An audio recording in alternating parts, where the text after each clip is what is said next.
Welcome, my friends, to the Real Life Trading Beginner's Room.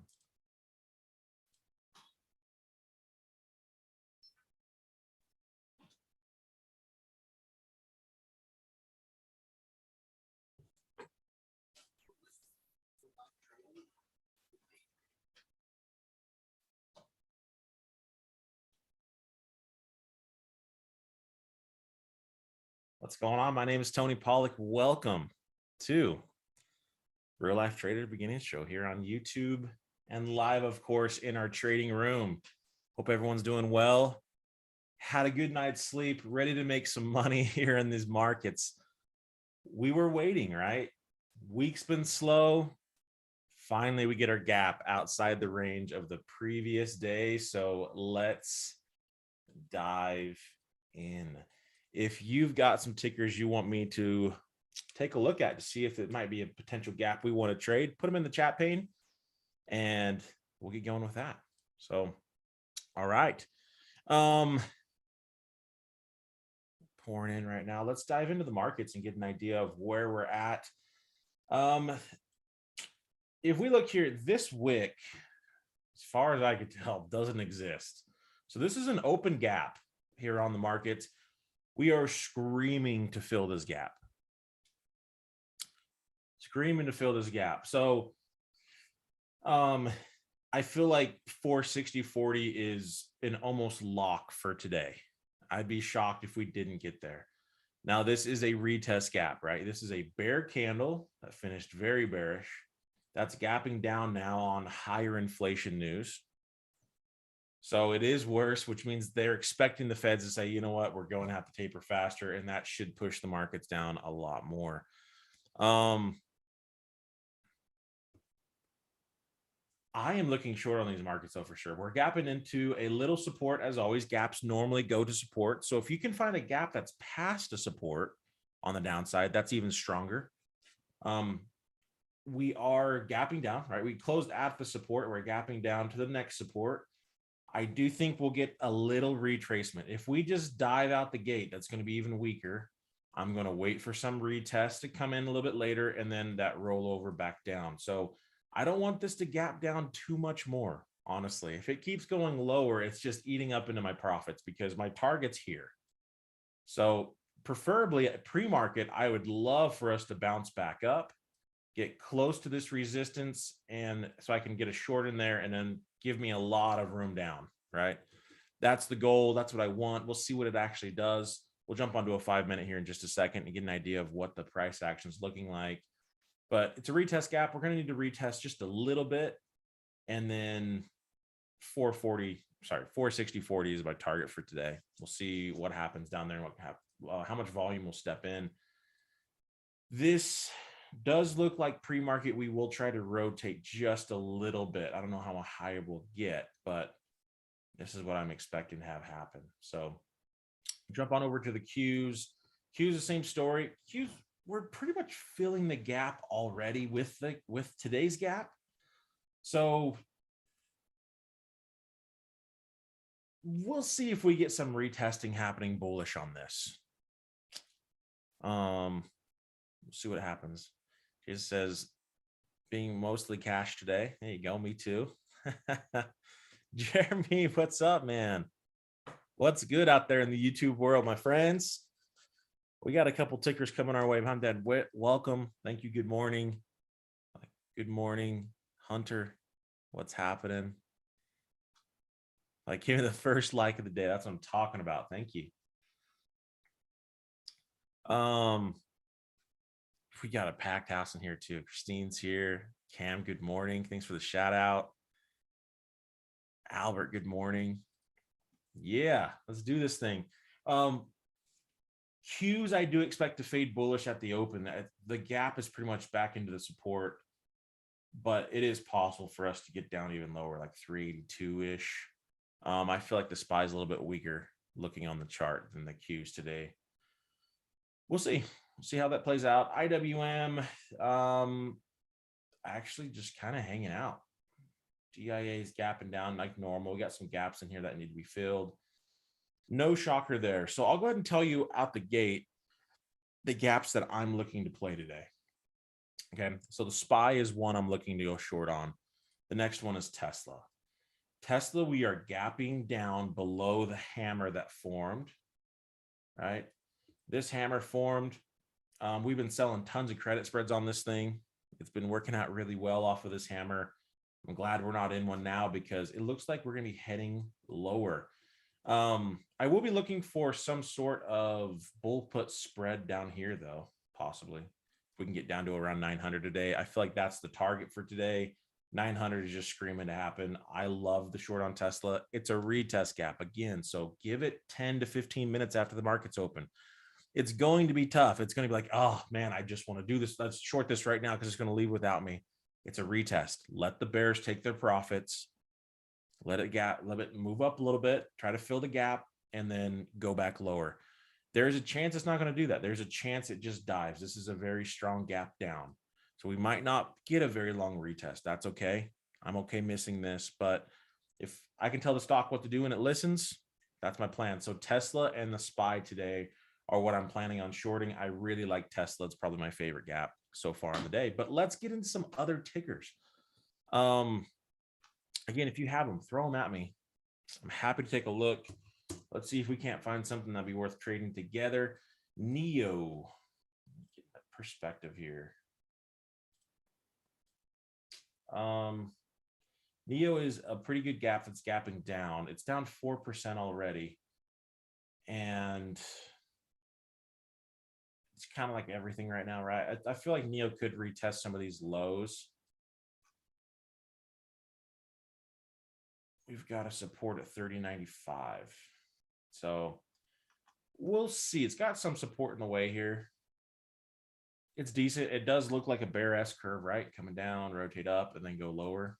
That's what a bear S curve looks like. That's what it looks like. It's playing out that way. So we will see what happens. Since today's a day to buy some stuff that rhymes with puts. Yeah, I think it might be a little expensive now on this gap. I think yesterday might have been the day for sure. Get into some of that. Today is still not bad, but they might be a little pricey, a little bit more on the pricey side. Yeah, Jason, our bull put spread on Amazon. Yeah, it's getting, I mean, we still have tons of room. We'll follow the plan, but it is getting close to that concern zone. So once it didn't hold the EMAs, we pretty much knew it was going down there. So not a shocker there. We'll see how well it bounces. So that's my thoughts on NEO. It's a good gap.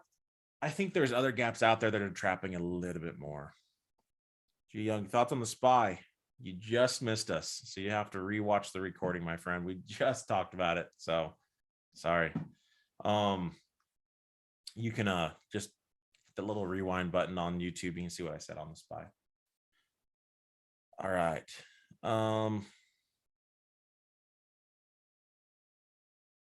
This is NVIDIA is kind of like Tesla. NVIDIA is a great gap.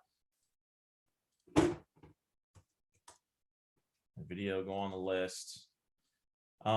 It's down 3%, which is fine. We've got just wide open spaces here. I mean, the problem with stocks that go straight up is they don't build any levels so that when it comes down, there's nothing to hold it up and it goes straight down, right? Just ask Peloton. Just ask Peloton how fun it is to not build any levels on the way up so that on the way down, there's nothing to hold it up and it just dies. There's no support, hardly any really that's worth taking. It's worth really paying attention to. Its only chance was this, and it blew right through it. So stocks that don't build any support tend to just die right back down. The pump and the dump, right? So NVIDIA is a great gap, and it's got room to go. I want to mark out this weekly EMA here at 256. I don't know if we get down there, but it is possible. I would not be shocked if we got down there. Again, it is a retest gap, so give it just a little bit of time. Wow. Give it a little bit of time for this to reset and start pushing lower. So there's two options. It's either going to bounce up. In that case, I'm looking to short it here. I'll be pretty aggressive on that short up there.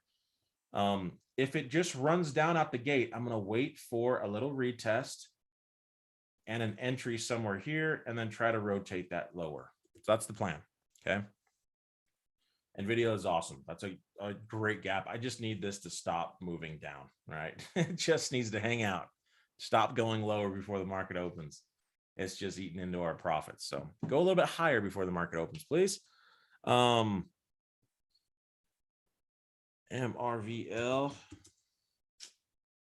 Marvel. Marvel, same thing. Massive gaps higher. This could get bought up pretty hard, actually, because it's pulling into some EMAs. It's got some support in the way a little bit through these EMAs and down into 80-30, 80-40. If we break 80-40, then it's going to go straight back down to 75. So yeah, that's my thoughts on that one. Nothing too crazy. I feel like this is actually showing a ton of strength compared to everything else. It's already breaking these strong supports.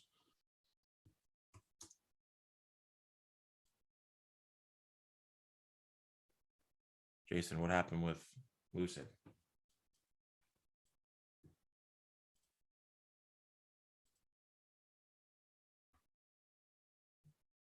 Lucid's still holding the gap. I mean, it's still holding the candle from yesterday. That's actually pretty decent. That's not too shabby. SoFi Technologies, come on, Trading View. So again, SoFi is already very beat up, very low on the RSI, gapping down. We're not clearing the range of yesterday, and we're into a massive support. So I could see this thing coming lower, trapping, and then probably starting to bounce just a little bit.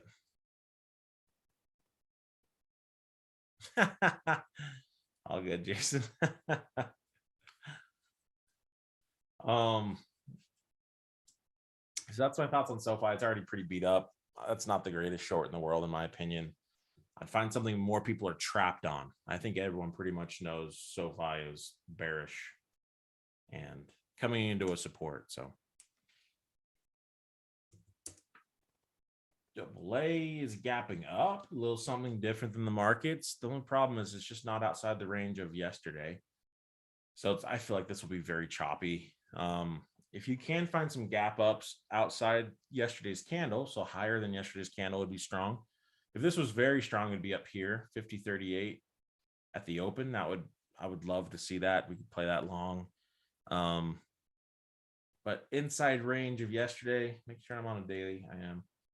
Inside range of yesterday just doesn't really give me new information. And this thing is really choppy. I don't know how this even trades like on a 5-minute chart, but it's not bad.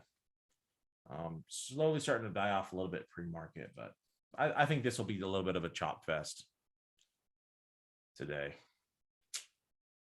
All right, keep the tickers coming. Let's go.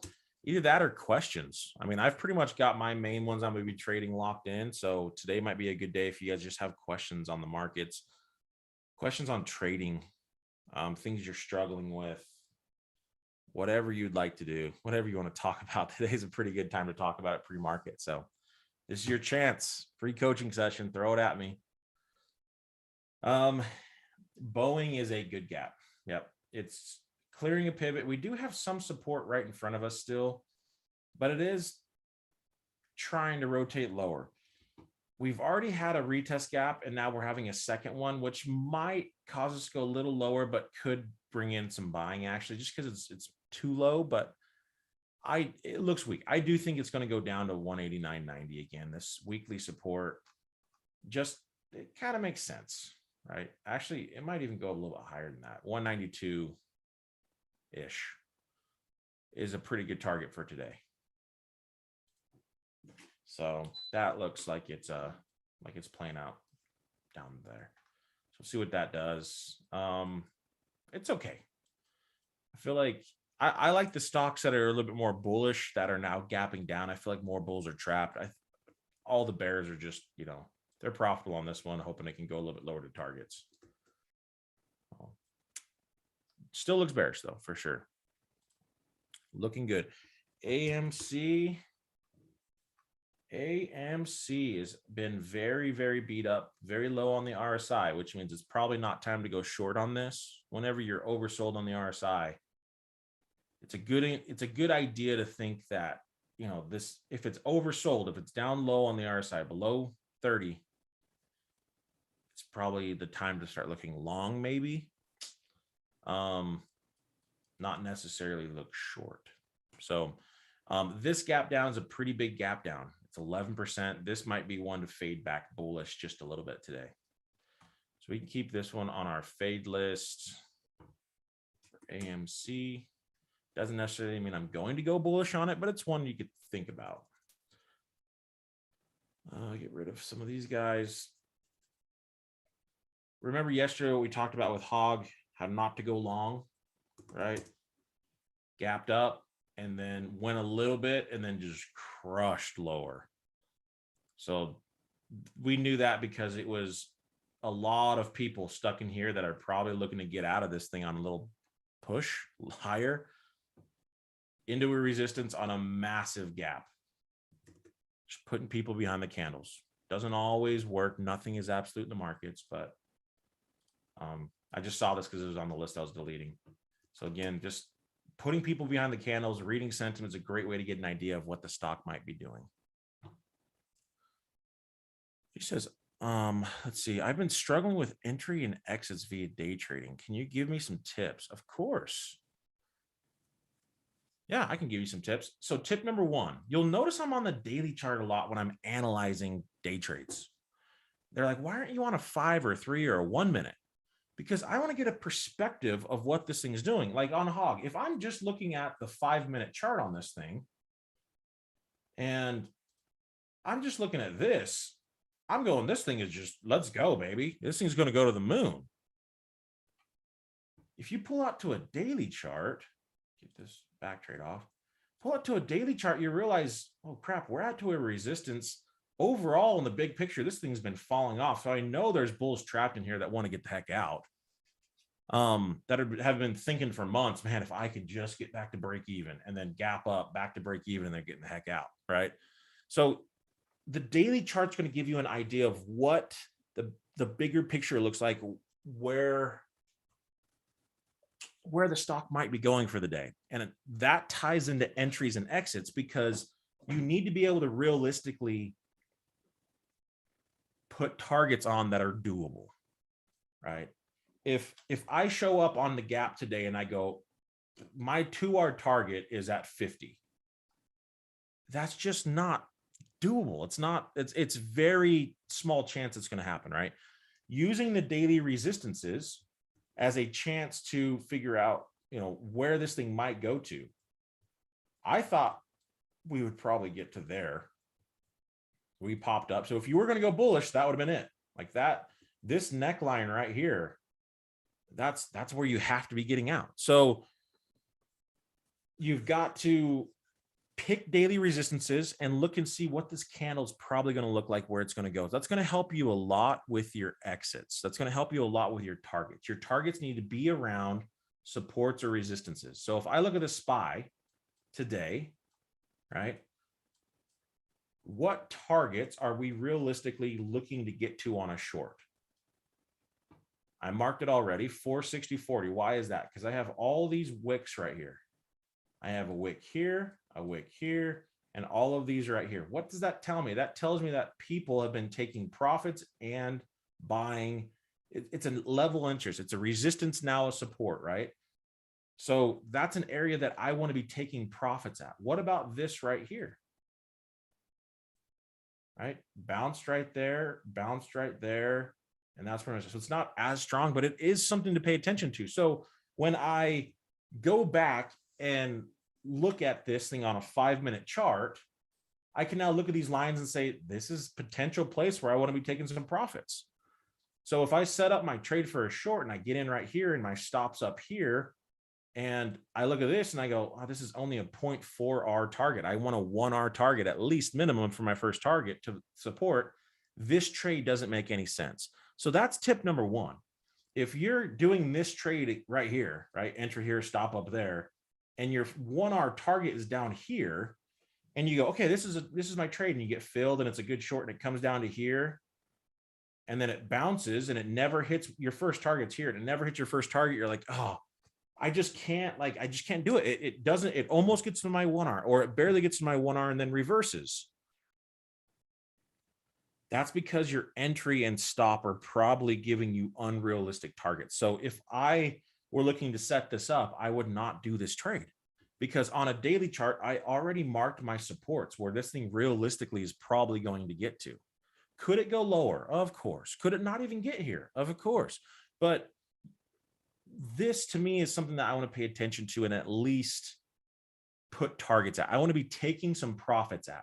So what's a better trade? Well, let's reduce my stop a little bit. The tighter the stop, the tighter my profit targets are going to be. And now I can look and see here, this is my 2R target. That's my final target at that first support. This is a trade that's probably worth taking if the setup is there, right? If this is part of your plan. The risk reward makes sense. So that's going to help you determine your exits. You exit off of supports and resistances, and you find those on a daily chart based off of where certain wicks have bounced before. And you can go back as far as you want to the left on a chart and figure out those wicks. But I always use daily supports to figure out where I want to be taking profits, right? So that's going to help you on your exits. Your entries, there's a lot that goes into entries. And a big part of it is your plan.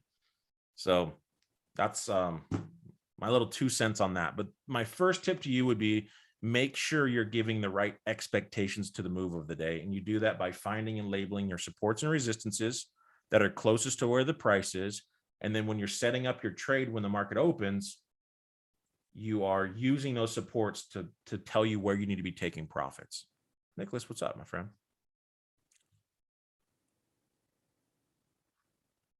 You said, would you wait several minutes? It all depends. So on a retest gap, so on a red candle gapping down, or a green candle gapping up, right? If the candle before is in the direction of the gap, that's a retest gap. You can look those up on YouTube with Real Life Trading. We'll tell you all about the gaps. If it's a retest gap, so a bear candle gapping down like today, I'm going to be patient. I'm going to just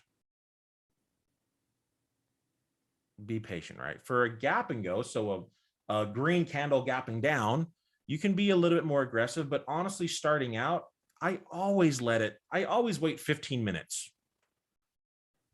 Always wait 15 minutes or so at least. Don't feel like you can only make your money in the first 10 seconds of the day. Again, another YouTube bull crap.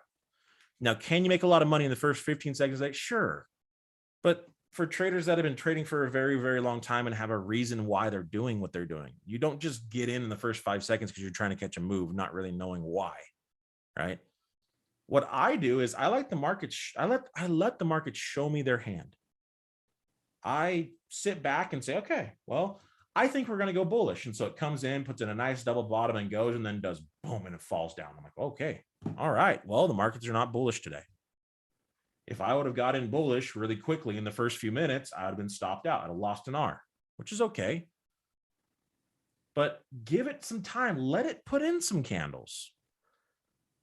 Let it put in some candles. And then after it shows you what it wants to do, now go, okay, well, shoot, I'm putting a limit in there to go short. It comes back up short and goes over. Boom. You don't have to jump in the first 10 seconds of the market to make really good money, right? Especially starting out. Let it show you its hand. Let it show you what it's going to do for the day, and then see if you can get an entry back in. Now, there is a fall off to that where you do not want to be chasing it, right? So if we do this analogy right here and it dumps off, you don't want to be saying, well, it only retested here, so I'm going to short it here. And then, that's not what we want. We still want a really good risk reward. You want to try to get in around supports and resistances so that you can have a tighter risk reward, because your stop has to go up here. If you get in down here, that means your stop still has to be up here, which means your 1R is way down here. And again, does it match up with the support and resistances on a daily? Probably not. So if your daily support, I know this is probably a mess and hard to see. If your daily support's right here, well, then I'm probably not going to want to get in right here with my stop up there. I'm probably going to want to wait for it to come back up here so I can get in here with my stop there, and then my 1R is right there. There we go. There's my targets around supports. So it's all about using your support and resistances to build the correct price targets and give it the right expectation to move. Okay. Again, realizing that confirmation is something you can get without waiting for confirmation. You can use other things to tell you that something is about to go lower or something is about to go higher. You can wait for that. You can find that confirmation before the move even happens. And that's comes with experience. That comes with watching a professional trader screen like mine every day. I'm not the greatest day trader that's ever walked this earth, far from it. But I am a very successful trader. And I can show you by watching my screen every single day, you'll start to see what I'm talking about. Start to be like, okay, I understand why you got in where you got in right here. Before the move happens, you want to be in while the move's happening, not get in after the move, right? Again, expectation. How much more is it really going to go? So that's how I learned. I learned from watching great traders screen like Jerremy Newsome's. I watched him for 7 or 8 months straight every single day. I watched him trade, and he's the one that taught me this. My friends, I was a new trader, right? Everyone, Jerremy was a new trader. Jerremy admits, he's like, I was the worst trader known to mankind when I first started. Everyone is, right? You don't just walk into anything in life and be professional at it in the first 30 seconds. It's just not going to happen. It's just not going to happen. A 15-year-old taking his driving test that's never driven a car before. Like, I get it if he's been driving a car since 7 years old, but I'm talking never drove a car before, is not going to be as competent as a Formula One driver, right? It's just, be patient with yourself. Everyone on YouTube that is successful, they sucked at one point. They made every mistake in the book at one point. So give yourself some room to grow and realize that it doesn't come overnight. You can do it though. Anyone can do it. It's just a skill. Trading is simply just a skill. You don't have to be smarter than everyone else. You don't have to be the smartest intellectual person in the world. My friends, I'm far from smart, and I'll be the first one to tell you that. It's just a skill. You can learn it. Anyone can do it. It just takes time, takes dedication, like any skill out there. Yeah, Mithun says, reserve your capital is the key when you start out. Exactly. Start small, because today you're the worst day trader you'll ever be. Tomorrow you'll be a little bit better, and the next day you'll be a little bit better. And imagine yourself in 10 years, right? It all starts from actually learning from someone that knows what they're doing. Now, you can go out and do it on your own. It's just going to take you a long time, right? Just like if you weren't here right now in this pre-market, you'd be like, oh crap, I did not know that. I was planning on going bullish this when I should be going bearish this, right? You can figure it out, and you'll figure it out by losing a lot of money. But learn from someone that's already lost a lot of money so you don't have to. Awesome. Let's see, any other questions out there?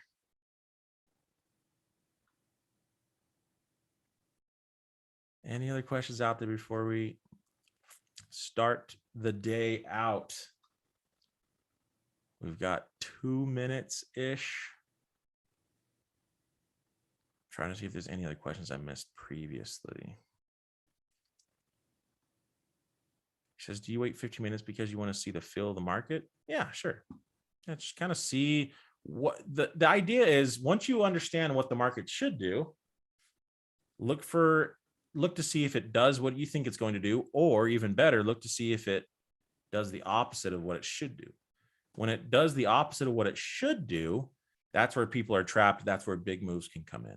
So you're just giving it some minutes. Give it a little bit of time, 15 minutes, 10 minutes, so that you can see if the market's going to do what it should do.